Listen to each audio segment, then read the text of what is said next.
back to my channel.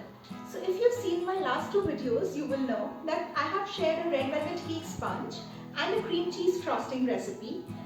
So today I'm going to share how to do the frosting on the cake in a neat and presentable way. I'm going to share all the tips and tricks with you to do the frosting neatly. So let's get started. Fill a piping bag with the cream cheese frosting that we've made. Apply some frosting on the board so that your cake sticks to the board. Put the first layer of the cake and then apply the frosting using a piping bag. Make sure that your piping bag doesn't touch the crumbs of the cake. Using an angled palette knife, spread the frosting in the middle.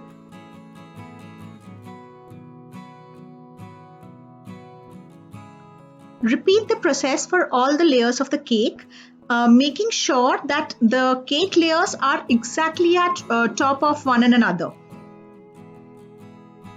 I have not increased the speed of these processes so that you can see at the speed which I'm working.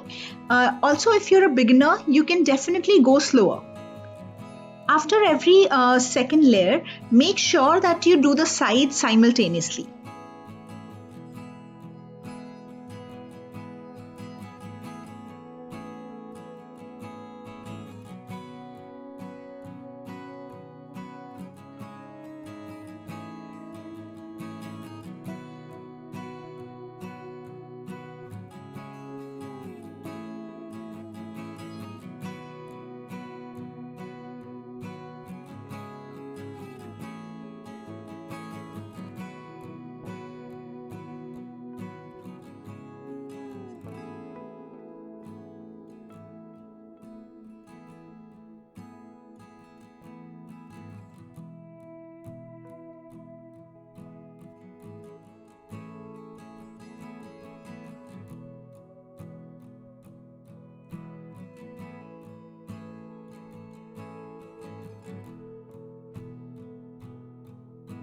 This is called a crumb coat of the cake, which helps to keep the crumbs of the cake intact. So it is very important that after doing this much, keep the cake in the fridge for minimum half an hour to 1 hour.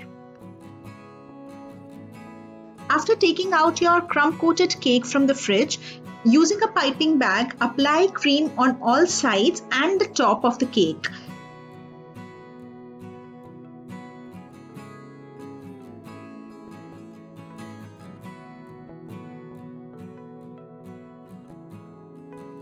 You can use an angled palette knife or a steel scraper to do the sides of the cake now. Generally, I prefer using the steel scraper because it gives me a nice 90-degree angle. But today, I'm using a palette knife to show you how it's done.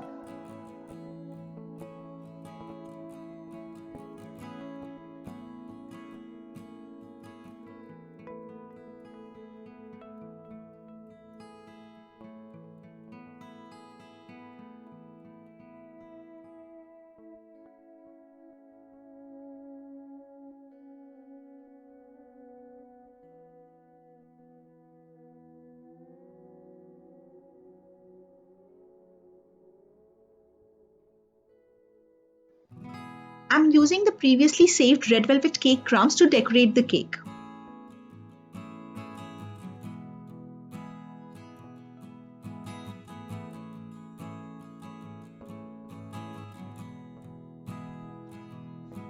I'm just finishing it up with some piping on the sides. I hope you make this cake too and enjoy it with your family. If you do make this cake, please do share it with me on my Instagram handle. I would love to see your creations. So I'll see you soon and happy baking, everybody.